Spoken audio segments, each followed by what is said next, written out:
Elektronika rangkaian logika. Dalam perkembangannya, semua gerbang logika disusun atas komponen-komponen diskrit seperti tabung atau vakum tube, transistor, tahanan, induktor, dan kapasitor. Setelah adanya penemuan transistor, komponen yang menggunakan tabung sudah tidak digunakan dalam rangkaian logika. Begitu juga dengan transistor sebagai komponen diskrit juga tidak digunakan dalam rangkaian logika. Dengan adanya kemajuan teknologi elektronika, khususnya dalam fabrikasi, rangkaian logika yang menggunakan komponen diskrit yang cukup kompleks digantikan dengan menggunakan IC atau integrated circuit karena jauh lebih sederhana dan menampung beberapa gerbang logika. Di sini berdasarkan kerumitan atau kompleksiti rangkaian digital dapat dikategorikan ke dalam 5 skala, yaitu yang pertama ada skala kecil atau small scale integration atau bisa disingkat dengan SSI, dengan adanya kandungan 1 sampai 10 gerbang. Kemudian yang kedua yaitu skala menengah atau medium scale integration atau disingkat dengan MSI dengan kandungan 10 sampai 100 gerbang. Ada juga large scale integration atau LSI yaitu skala besar dengan kandungan 100 sampai 1000 gerbang. Ada juga very large scale integration atau VLSI, skala sangat besar dengan kandungan 1000 sampai 10.000 gerbang. Berikutnya ada ultra large scale integration atau ULSI, yaitu skala ultra besar dengan kandungan lebih dari 10.000 gerbang.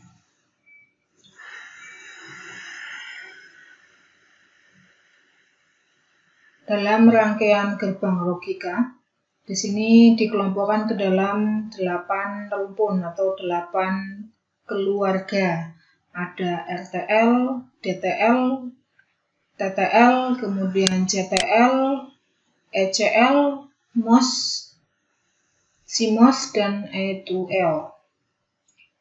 Nah, untuk ke-8 rumpun tersebut memiliki watak atau karakteristik yang berbeda-beda, di mana karakteristiknya yang pertama yaitu logic voltage level yang merupakan aras tegangan untuk logika 1 dan logika 0. Kemudian watak berikutnya atau karakteristik berikutnya yaitu threshold voltage yang merupakan aras tegangan masukan yang membuat rangkaian berubah keadaan dari logika 0 ke 1 ataupun dari logika 1 ke 0. Kemudian watak atau karakteristik berikutnya ada waktu tunda, di mana waktu tunda adalah waktu antara dikenakannya sinyal pada inputan sampai dengan munculnya perubahan keadaan output yang diakibatkan oleh inputan itu sendiri. Kemudian berikutnya ada karakter atau ciri disipasi daya, di mana disipasi daya di sini dibutuhkan untuk beroperasi dengan duty cycle-nya 50% pada frekuensi tertentu.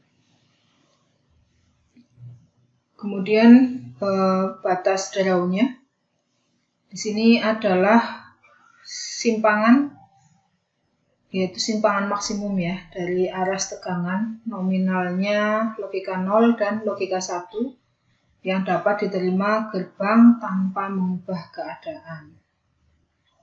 Kemudian ada fan in dan fan out, di mana fan in di sini adalah cacah input yang disediakan suatu gerbang logika. Kemudian untuk fan out sendiri merupakan cacah gerbang jenis yang dapat dihubungkan kepada gerbang outputan logika. Jadi kalau fan in itu pada input, kemudian kalau fan out itu pada output gerbangnya.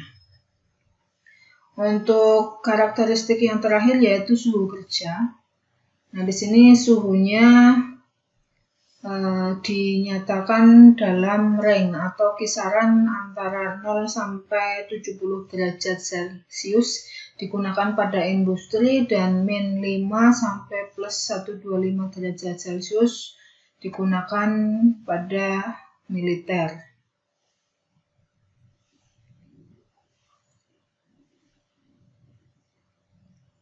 Kemudian untuk ciri umum atau perbedaan watak tiap rumpun, di sini ada rumpun RTL, DTL, TTL, CTL, ECL, MOS, CMOS, dan E2L.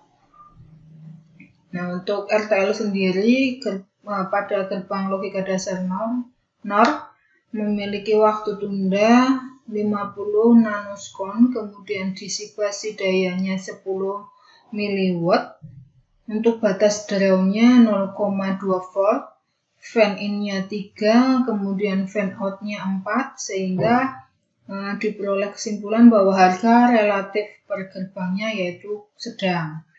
Nah, untuk DTL juga sama, harga relatifnya sedang, TTL murah, CTL mahal, ECL mahal, kemudian MOS sangat murah, CMOS murah, E2L sangat murah.